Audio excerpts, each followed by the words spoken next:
Social awareness के लिए। और आजकल जिस तरीके से I am very impressed with जो ग्रुप, देखिए हमेशा जब एक सोशल कॉज होता है, particularly save the girl child, I think ये कॉज बहुत ही अच्छा कॉज है एंड ये अवेयरनेस जो है बहुत ही महत्वपूर्ण है। बिकॉज मीडिया के ज़रिए और जिस तरीके से हम सब लोगों को पता चलता रहता है कि जितना भी अत्याचार होता रहता है अगेंस्ट गर्ल्स, लेडीज़, वुमेन, ये हमारी सोचधारा जो है जितने भी 2 टियर 3 टियर सिटीज़ में as well as big cities में, हमारे बड़े सिटीज़ में भी हमको यकीन नहीं होता है कि हम लोग सोचते हैं कि हम काफ़ी एजुकेटेड हैं, कि हम लोगों की मतलब सोचधारा इतनी अच्छी होनी चाहिए। और जिस संस्कृति से हम लोग आते हैं कि मतलब औरत को हमें इतना सम्मान लेना चाहिए, इतना प्यार मोहब्बत देना चाहते हैं, हम सोचते हैं कि औरत का रूप हम लोग हमेशा सोचते हैं कि एक माँ का रूप होता है, बहन का रूप होता है, एक बीवी। जब बीवी हम लोग घर लेके आते हैं कि उसको किस तरीके से रखना चाहिए, लेकिन उसके बावजूद जो है हम लोग कहते हैं कि women are equal to man, लेकिन सच्चाई काफ़ी दूर है उस चीज़ से। तो it is a very sad thing. लेकिन जब हम लोग ऐसे फंक्शंस करते हैं, जब लोग जुड़ते हैं इस सोशल अवेयरनेस के लिए, और आजकल जिस तरीके से I am very impressed with जो ग्रुप्स जो आकर के छोटे छोटे एड्स बनाते हैं, छोटे छोटे स्निपेट्स बनाते हैं जो लोगों को सोचने में मजबूर करते हैं। I think it is a very good thing and save the girl child is very very important. क्योंकि जो इन्फेंटिसाइड जो देखते हैं हम लोग कि जब एक बच्ची पैदा होती है, एक लड़की पैदा होती है, ये सोचधारा जो कई कई जगह होती है कि गर्ल जब पैदा होती है कि उसकी महत्वपूर्ण उतनी नहीं होती जितना लड़कों का होता है। I think that is completely wrong. कितना भी हो जाए लेकिन वो चीज़ हो नहीं पा रही है। आप कितना भी फंक्शन कर लीजिए, कुछ भी कर लीजिए, लेकिन वो होता नहीं है। सैड सच्चाई है, इस बात में कुछ सच्चाई है, लेकिन हमको ये सब करना ही पड़ेगा एंड कंसिस्टेंट रहना पड़ेगा। और जितने ये सोच में लोग अड़े हैं उसका टक्कर इस सच्चाई के साथ हम लोगों को भी अपनी सोच को मजबूती के साथ टक्कर देना पड़ेगा कि इस मजबूती से, क्योंकि आने वाली जो जनरेशन है, जब तक आप उनको एजुकेट नहीं करोगे, उनकी सोचधारा को चेंज नहीं करोगे, उसके रूट पे जा कर के सोचधारा को चेंज नहीं करोगे, ये बदलाव नहीं आएगा।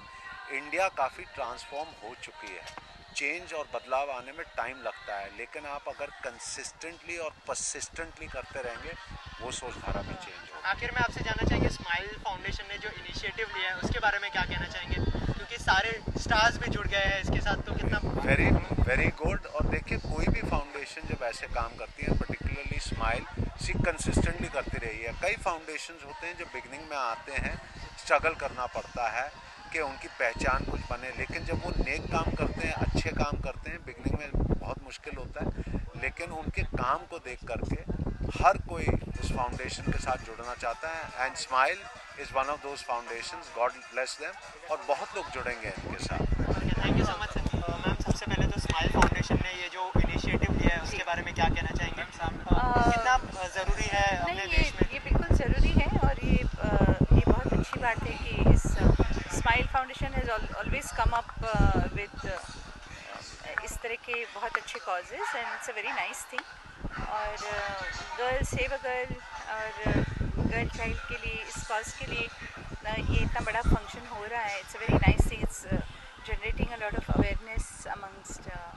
अनुराधा जी, एक महिला होने के नाते आपकी कितनी सहानुभूति होती है इस तरीके के और इवेंट? नहीं, बिल्कुल ये ज़रूरी है कि उन्हें सही सपोर्ट मिलना चाहिए और बच्चों को बहुत सही राह पे और सही सपोर्ट मिलने से दे कैन डू वंडर्स। पूरे हिंदुस्तान में रेप की घटनाएं दिन पर दिन बढ़ती जा रही है। लड़कियों का जो अस्तित्व है वो आपको लगता नहीं कि असुरक्षित हो गया है देश? देखिए, ये कहना मुश्किल है, बिकॉज़ क्या होता है कि कोई अगर एक घटना बार बार अगर दिखाई जाती है तो एक जनरल एक ऐसा होता है कि नहीं, ये सुरक्षित नहीं है। But there are places, of course care has to be taken, और but at the same time I am sure कि मतलब अवेयरनेस इसकी होनी ज़्यादा ज़रूरी है। Thank you very much. Thank you. Save the girl child initiative. First of all, I wish to say that I have been always supporting Smile Foundation. That's why I'm here today. And Save Girls Child is one of the best cause we could ever support from our cause. Of course, we are also a woman and girl child. We should support the kids and make them educate and make them see many opportunities in their life, because in our culture, women and men are equal, and the same way of thinking we would like to bring in India as well, which is very important to save the kids, save the girl, and show them a different future, a new future.